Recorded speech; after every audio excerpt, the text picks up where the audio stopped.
Here is an explanation of the inspection wedge and its multiple uses. So check it out. I have here, it is a trapezoid with a hole through the middle of it. What that means is we can put this in the door.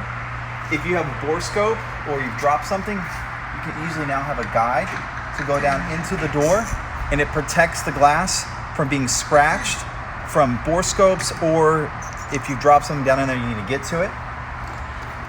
Also, what many people have used is as a knockdown holder, especially for the VIPs, where you can just hold it there while you're working.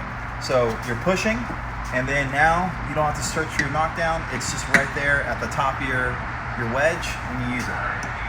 Another popular use is having these mini streamlights. Now, every single one of these inspection wedges is going to come with a free light and AAA battery just for you.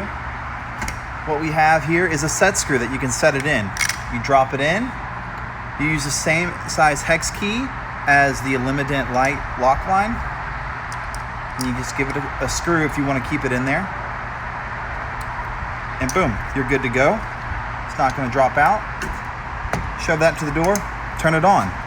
You're going to be able to see all the sound deadening, all the bracing, and everything you need to do in order to gain access to particular areas.